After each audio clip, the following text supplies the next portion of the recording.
आज आपके लिए जो टॉपिक है वो है oogenesis अर्थात अंडजनन।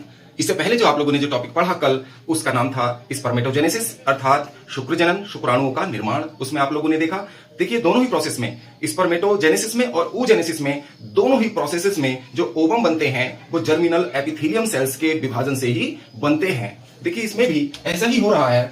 जो उधर क्या था, टेस्टिस, टेस्टिस से जर्मिनल एपिथेलियम, दोनों में ही जर्मिनल एपिथेलियम होती है, टेस्टिस में भी और ओवरी में भी। ओवरी में जो जर्मिनल एपिथेलियम होगी उससे ओवम का निर्माण होगा। तो इस प्रोसेस को हम oogenesis या अंडजनन या अंडाणुजनन कहते हैं। अब देखिए इसमें जो जर्मिनल एपिथेलियम है, इन्हीं सेल्स को, इनमें जो सेल्स पाई जाती हैं जर्मिनल एपिथेलियम में, यानी कि जनन का जो आंतरिक स्तर है उसमें जो प्राइमरी जर्म सेल्स पाई जाएंगी, इनमें ये डिप्लॉयड होती हैं और इनमें अनेक बार विभाजन होते हैं और इन अनेक बार विभाजन से उगोनिया बनती हैं। और कुछ सेल्स में, कुछ सेल्स ऐसी हो जाती हैं, कुछ छोटी हो जाती हैं इसमें बहुत सारे विभाजन होने के बाद, तो कुछ सेल्स छोटी हो जाती हैं जिनको हम फॉलिकल सेल्स कह देते हैं। अब देखिए उसके बाद क्या होता है, माइटोसिस इसमें हो गया प्राइमरी जर्म सेल्स में और उगोनिया का निर्माण हो गया। अब उगोनिया से, उगोनिया में देखिए ये न्यूट्रिशन ऑब्टेन करके साइज में बढ़ जाती है और प्राइमरी oocyte का निर्माण करती है। इसको हम प्राइमरी oocyte कह देते हैं।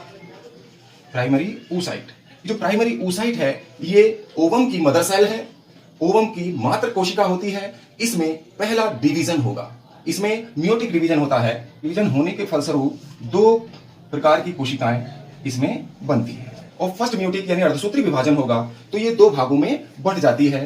पहली एक छोटी कोशिका में और एक बड़ी कोशिका में बढ़ जाती है। जो बड़ी कोशिका है इसको हम सेकेंडरी oocyte कहते हैं। यहां जब देखिए म्योसिस हो गई तो इनमें गुणसूत्रों की संख्या आधी हो जाती है, हैप्लॉइड हो जाता है और इसको हम फर्स्ट पोलर बॉडी कहते हैं। ये तो पहली पोलर सेल बनती है यहां पर और दूसरी सेकेंडरी oocyte बनती है। अब ये जो सेकेंडरी oocyte में सेकेंड म्योटिक डिवीजन ऐसे नहीं होता।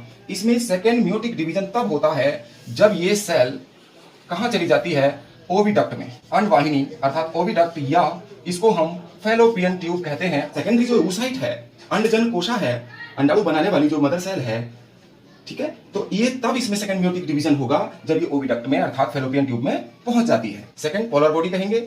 और इसमें भी जो फर्स्ट पोलर बॉडी है इसमें भी विभाजन हो जाता है और इससे भी दो पोलर बॉडी और बनती है। तो इस प्रकार ये कितनी पोलर बॉडी हो गई, ये तीन पोलर बॉडी बनती हैं और ये तीनों पोलर बॉडी बाद में क्या हो जाती हैं, डीजनरेट हो जाती हैं अर्थात ये तो नष्ट हो जाती हैं।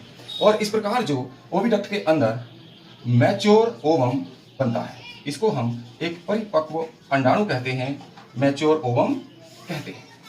अब इस मैच्योर ओवम के ऊपर एक बारीक झिल्ली होती है, उसको हम जोना पेल्यूसिडा कहते हैं। ये जोना पेल्यूसिडा झिल्ली के ऊपर ये इस प्रकार से कुछ अवशेष पाए जाते हैं फॉलिकल सेल्स के रिमेन्स को, इनका नाम है कोरोना रेडिएटा, जो ओवम के ऊपर पाए जाते हैं। और ओवम की एक विशेष बात और है, ये जो ओवम है ये किस प्रकार होंगे ये समझ लीजिए।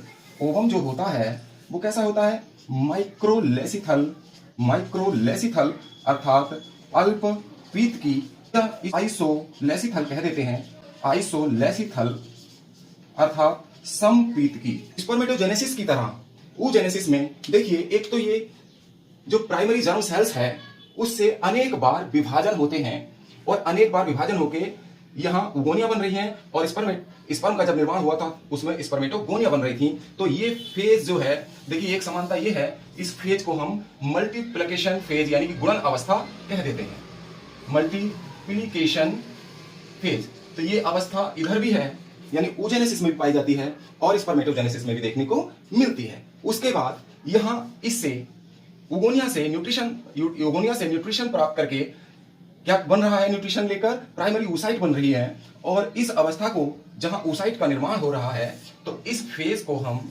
कह देते हैं ग्रोथ फेज।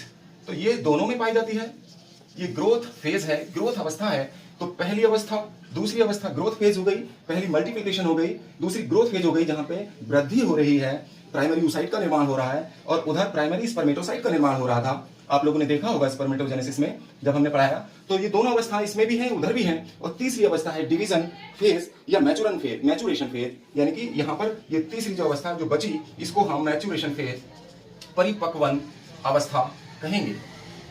तो इस प्रकार अंड जनन या oogenesis कंप्लीट हो जाता है।